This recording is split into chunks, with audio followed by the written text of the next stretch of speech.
Islamaga channel JDN ခေါ်ချက်တက်လန်မတယ်လီနာတို့ရဲ့ဝေတာဝေတန်ချန်ပီယံလူပွဲအားလုံးပဲမင်္ဂလာပါနော့ကော့ပန့်ချ်ကနေပြန်လည်ကြိုဆိုလိုက်ပါတယ်ဒီစပတ်တနင်္ဂနွေနေ့မှာရှင်မန်ထိုးတက်သွားတော့မယ် JDN နဲ့ Islamaga ချက်တို့ရဲ့ဝေတာဝေတန်ချန်ပီယံလူပွဲအကြောင်းကိုအနေငယ်ပြပြပေးချင်ပါတယ်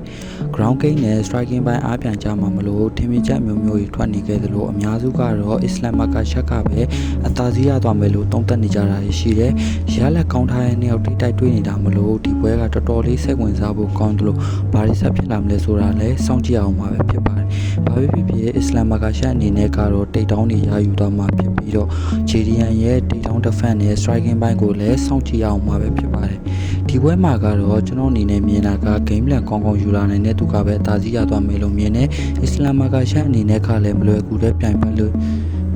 Islamaga ရှက်အနေနဲ့ကလည်းမလွယ်ကူတဲ့ပြိုင်ပွဲဆိုတာကိုသိထားသလို JDN အတွက်ကလည်း ground game ဘိုင်းမှာပြင်ဆင်မှုတွေရှိထားတာဖြစ်တဲ့အတွက်ကြောင့်မလို့ပြည်သက်တွေစောင့်ကြည့်ရကြိုးနှက်မဲ့ပွဲကောင်းတဲ့ပွဲဖြစ်မယ်လို့လည်းထင်ပါတယ်ဆိုတော့ဒီနေ့ကျွန်တော်ပြပြပေးခဲ့တဲ့အကြောင်းအရာလေးကတော့ဒီလောက်ပါပဲပြည်သက်တွေအားလုံးကိုကျေးဇူးများကြီးတင်ပါတယ်နောက်တဲ့ဗီဒီယိုတွေမှာပြန်လည်ဆုံတွေ့ကြပါမယ်